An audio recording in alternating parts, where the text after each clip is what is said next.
Hello friends, I am Sneha Soni from target for IQ. आज हम discuss करेंगे सेक्शन 46। सेक्शन 45 तक हमने डिस्कस कर लिया था प्रीवियस लेक्चर्स में।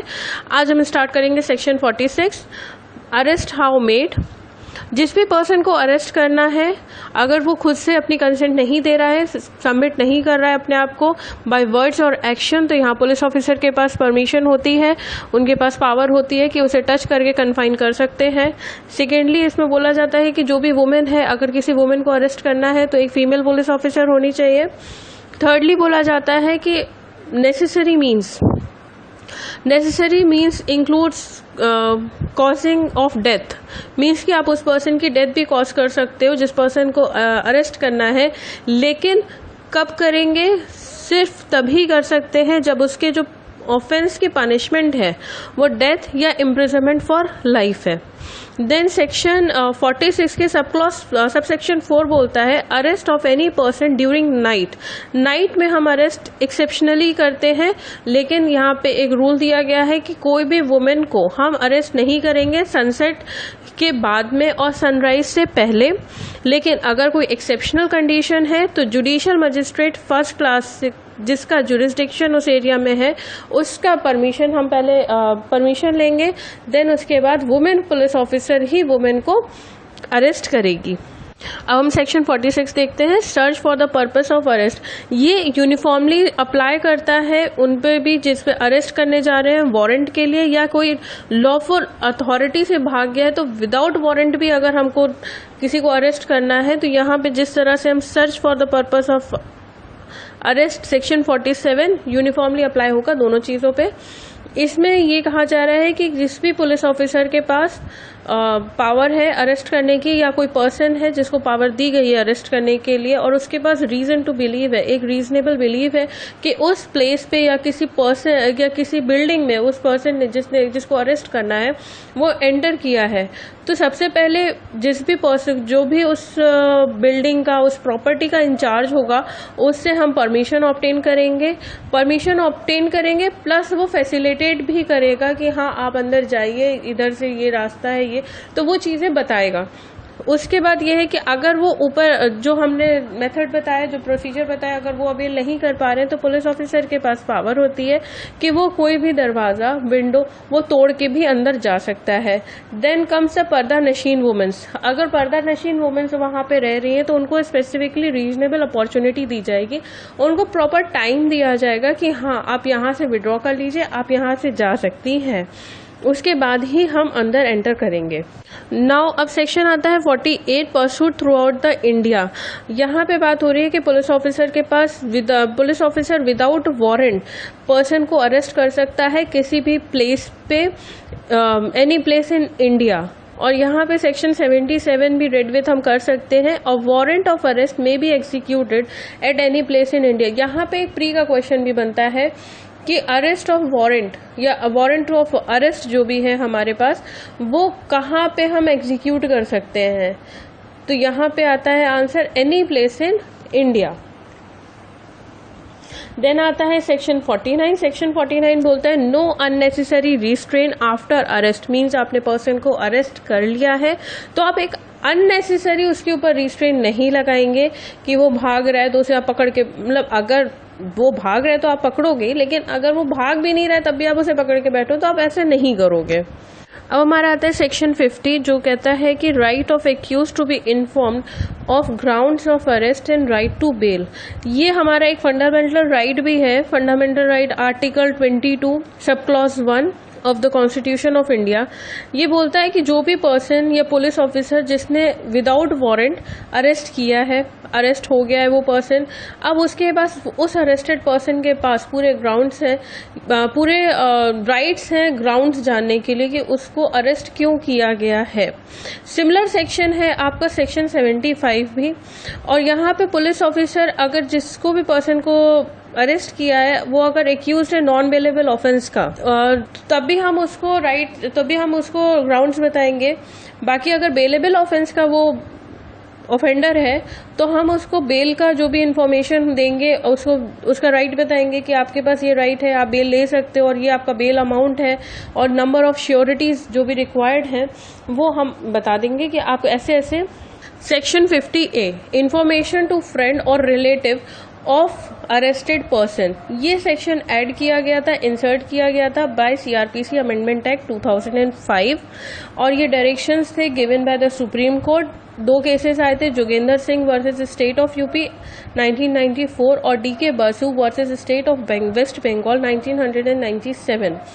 इसमें ये बोला गया था कि जो भी पुलिस ऑफिसर या पर्सन जिसने भी अरेस्ट किया है वो इन्फॉर्मेशन देगा अरेस्ट का और प्लेस ऑफ अरेस्ट, जहाँ पे भी अरेस्टेड पर्सन को अरेस्ट किया गया है। तो जिस भी पर्सन को अरेस्टेड पर्सन नॉमिनेट करता है कि हाँ आप इसको इन्फॉर्म कर दीजिए, चाहे वो उसका फ्रेंड हो या उसका रिलेटिव हो, तो जैसे ही पुलिस ऑफिसर उस अरेस्टेड पर्सन को पुलिस स्टेशन लेके आएगा तो ये अरेस्टेड पर्सन का राइट है कि आप कि वो जो भी नॉमिनेटेड पर्सन है वो उसको बताए अबाउट हिज अरेस्ट।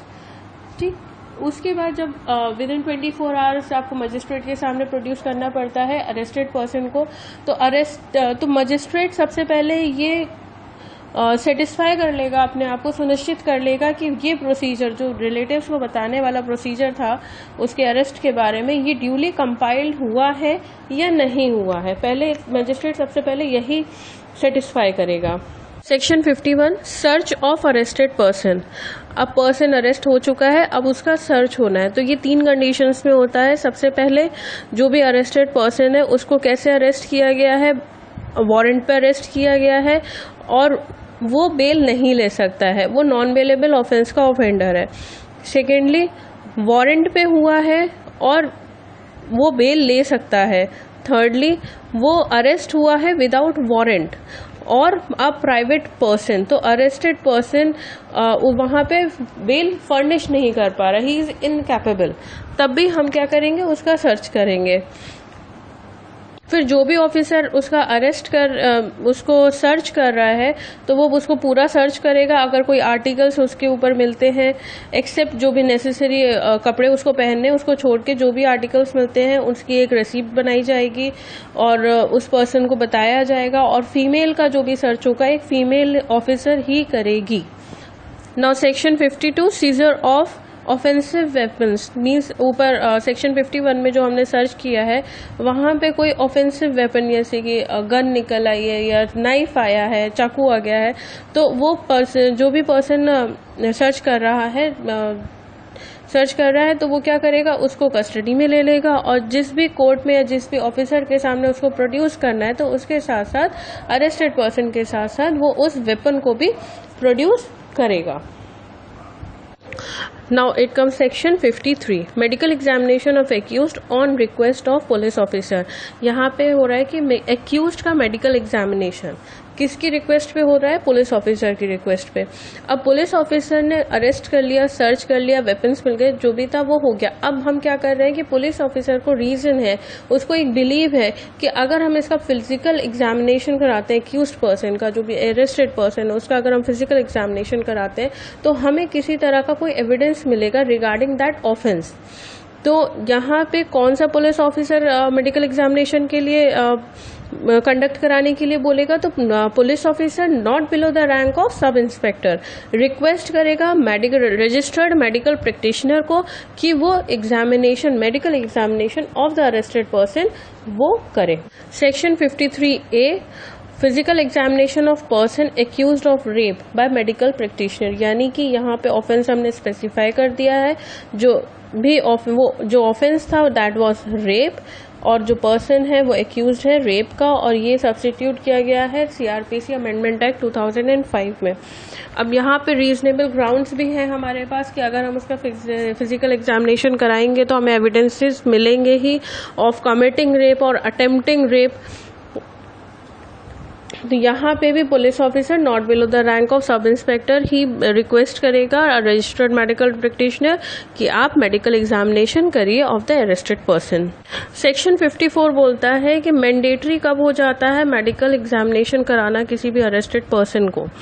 53 और 54 में 53 is for the rape accused. 53 था कि जब पुलिस ऑफिसर रिक्वेस्ट कर रहा है, 54 बोल रहा है इट इज मैंडेटरी तो यहाँ पे फिजिकल एग्जामिनेशन कब हो रहा है? जैसे ही अरेस्टेड पर्सन इमीडिएटली अरेस्ट होता है वैसे ही उसका क्या होता है, मेडिकल ऑफिसर से बोला जाता है जो गवर्नमेंट में सर्व कर रहा है, who is a medical practitioner in a government hospital, अगर वो अवेलेबल नहीं है तो रजिस्टर्ड मेडिकल प्रैक्टिशनर, और एक रिकॉर्ड प्रिपेयर करेंगे वो, उसमें इंजरीज, मार्क्स ऑफ वायलेंस, जो भी नाखूनों के निशान है या जो भी होते हैं वो निशान सब जितने भी मार्क्स होंगे उनका पूरा एक अप्रॉक्सीमेट टाइम के साथ, उस इंजरी के और मार्क्स के टाइम के साथ वो पूरा रिकॉर्ड बनाएंगे। Section 54A identification of arrested person, ये इंसर्ट किया गया था CRPC अमेंडमेंट एक्ट 2005 से। ये सेक्शन में ये बोला जाता है कि जो भी अरेस्टेड पर्सन है उसने ऑफेंस कमिट कर दिया लेकिन उसकी आइडेंटिफिकेशन नहीं हो पा रहा है, तो यहाँ पे police officer in charge of a police station वो कोर्ट से रिक्वेस्ट करेगा कि आप इस अरेस्टेड पर्सन को आइडेंटिफिकेशन के लिए सब्जेक्ट करिए। देन आता है section 55 deputation of police officer by another police officer for arrest. अब यहाँ पे क्या है कि जो पुलिस ऑफिसर है जिसको अरेस्ट करना है किसी भी पर्सन को विदाउट वारंट, किस लिए अरेस्ट करना है? ताकि वो इन्वेस्टिगेशन कर सकें, तो वो किसी और पुलिस ऑफिसर को भी जो उसके सबऑर्डिनेटेड है वो उनको बोल सकते हैं, कह सकते हैं, रिक्वेस्ट कर सकते हैं कि आप उसको अरेस्ट कर लीजिए, और जो रिक्वेजिशन होगा वो राइटिंग में होगा, और जो पुलिस ऑफिसर जब वो उसको अरेस्ट कर लेगा तो वो उसको ग्राउंड्स उस ऑर्डर के बताएगा। जो रिक्वेस्ट आपने, जो एक पुलिस ऑफिसर दूसरे पुलिस ऑफिसर को जो रिक्वेस्ट लिख के देगा राइटिंग में, वो उसके सब्सटेंसेस अरेस्टेड पर्सन को बताएगा। देन आता है section 55A care of health and safety of arrested person. ये इंसर्ट किया गया था क्रिमिनल प्रोसीजर एक्ट 2009 में, जो एनफोर्स हुआ 31/12/2009। यहाँ पे ये था कि जो भी पर्सन है जिसको भी कस्टडी में लिया गया है, एक अरेस्टेड पर्सन है, उसकी एक रीजनेबल केयर होनी चाहिए हेल्थ और सेफ्टी को लेके। Section 56 person arrested to be taken before magistrate और officer in charge of a police station. यहाँ पे पुलिस ऑफिसर ने पर्सन को अरेस्ट किया है और अरेस्टेड पर्सन जो अरेस्ट हुआ है वो विदाउट वारंट अरेस्ट हुआ है, उसको रिलीज भी नहीं किया गया है बेल पे। तो यहाँ पे उसकी पुलिस ऑफिसर जिसने उसको अरेस्ट किया है उसकी ड्यूटी बन जाती है कि वो उसको जल्द से जल्द विदाउट एनी डिले वो उसको लेके जाए, जो भी नियरेस्ट मजिस्ट्रेट है, जो भी जिसका जुरिस्डिक्शन है वो वहाँ पे लेके जाए, उस केस में जिस भी मजिस्ट्रेट का जुरिस्डिक्शन है वो वहाँ पे लेके जाए, और जिस भी पुलिस स्टेशन का वो जुरिस्डिक्शन बनता है तो वहाँ के officer in charge of the police station के पास लेके जाए। 57 सेक्शन 57 बताता है टाइम लिमिट ऑफ 24 आवर्स। यहाँ पे कहता है कि जो भी अरेस्ट हुआ है विदाउट वारंट हुआ है तो उस पर्सन को पुलिस कस्टडी में 24 आवर्स से ज़्यादा नहीं रखा जाएगा, और जो भी जर्नी में टाइम लगता है 24 आवर्स में नहीं से ज़्यादा नहीं रखा जाएगा, और 24 आवर्स के अंदर ही अंदर आपको मजिस्ट्रेट के सामने उसको प्रोड्यूस भी करना है। और ये 24 आवर्स जर्नी, जैसे कि यहाँ से सपोज करिए आपको लखनऊ में ही आपको एक एरिया से दूसरे एरिया में लेके जाना है, तो सपोज करिए कपूरथला से अगर आपको PGI के थाने में लेके जाना है, तो जो डिस्टेंस है उसमें जितना भी आपका टाइम लग रहा है तो वो टाइम आपको 24 आवर्स में से डिडक्ट कर दिया जाएगा, हटा दिया जाएगा।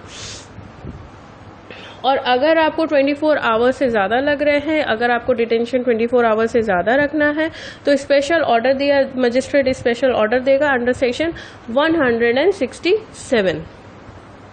सेक्शन 58 बोलता है report of arrest to magistrate. तो सेक्शन जो 58 है इसको हम कंपेयर कर सकते हैं सेक्शन 158 ऑफ CRPC। यहाँ पे officer in charge of a police station की एक ड्यूटी बनती है कि उसको एक रिपोर्ट तैयार करनी है, और ऑफ ऑल द पर्सन्स जिसको भी हमने अरेस्ट किया है विदाउट वारंट, और वो पर्सन अगर बेल पे भी छूटे हैं या नहीं भी छूटे हैं, तो उनको रिलीज नहीं भी किया है या किया भी है, उनका पूरा एक रिपोर्ट बनाया जाएगा, और वो डिस्ट्रिक्ट मजिस्ट्रेट और इफ़ डायरेक्टेड अगर उनको वहाँ से भेज दिया गया है बाय डिस्ट्रिक्ट मजिस्ट्रेट तो सब डिविजनल मजिस्ट्रेट के पास उनको सबमिट करना है। नाउ सेक्शन 59 कहता है डिस्चार्ज ऑफ पर्सन एप्रीहेंडेड, मतलब जिस पर्सन को हमने पकड़ा है, अरेस्टेड पर्सन है, तो उसको हम कैसे डिस्चार्ज करेंगे। तो दो कंडीशन है, या तो मजिस्ट्रेट स्पेशल ऑर्डर दे दे उसको छोड़ने का, या सेकेंडली वो अपने ही ओन बॉन्ड और बेल पे वो छूट जाए। नाउ अब आता है section 60, power on escape to pursue and retake. यहाँ पे बोला जा रहा है कि आप लॉफुल कस्टडी में थे, जो भी पर्सन था वो लॉफुल कस्टडी में था और वो वहाँ से भाग गया है या बचा रहा है अपने आप को। तो पर्सन जिसने भी कस्टडी में उसको लिया था तो उसके पास पूरी पावर है, पुलिस ऑफिसर भी हो सकता है या कोई और पर्सन हो सकता है, तो उसके पास पूरी पावर है कि वो इंडिया में कहीं पे भी उसको फिर से अरेस्ट कर सकता है और सेम पावर्स वो एक्सरसाइज करेगा सेक्शन 47 की। विदाउट वारंट भी उसको अरेस्ट कर सकता है। Plus section 47 is related to search, तो वो किसी भी जगह पे जाके वो सर्च भी कर सकता है। नाउ अब आता है सेक्शन 60A। यहाँ पे बोला जाता है कि जो भी अरेस्ट होगा वो according to the provisions of the CRPC होना चाहिए, या कोई और लॉ उस अरेस्ट के बारे में बताता है तो उसके अकॉर्डिंग होना चाहिए। साथ में एक टेबल दी गई है, amendment in the provisions of chapter 5। तो अमेंडमेंट है, एक्ट नंबर है, डेट ऑफ एनफोर्समेंट है, प्रोविजंस है। दीज आर वेरी इंपॉर्टेंट क्योंकि डायरेक्ट क्वेश्चंस आते हैं कि कौन सा अमेंडमेंट कब आया और इससे क्या आया है। प्लस मैंने 2 क्वेश्चंस आपके मेंस के लिए भी डाले हैं जो बिहार जुडिशरी में रिपीट हुए हैं, प्लस बिहार यूपी जुडिशरी में भी रिपीट हुए हैं। तो इफ़ यू आप मेंस का आंसर भी ड्राफ्ट करके आप हमको भेज सकते हैं टारगेट फॉर IQ पे, ताकि हम उसको फर्दर अगर उसमें कोई इनकम्प्लीट है या उसमें कुछ और एडिशन सब्ट्रैक्शन करना है तो we can do that. Thanks a lot. अगली बार हम आगे सेक्शन पढ़ते हैं CRPC के in the next lecture. Thank you.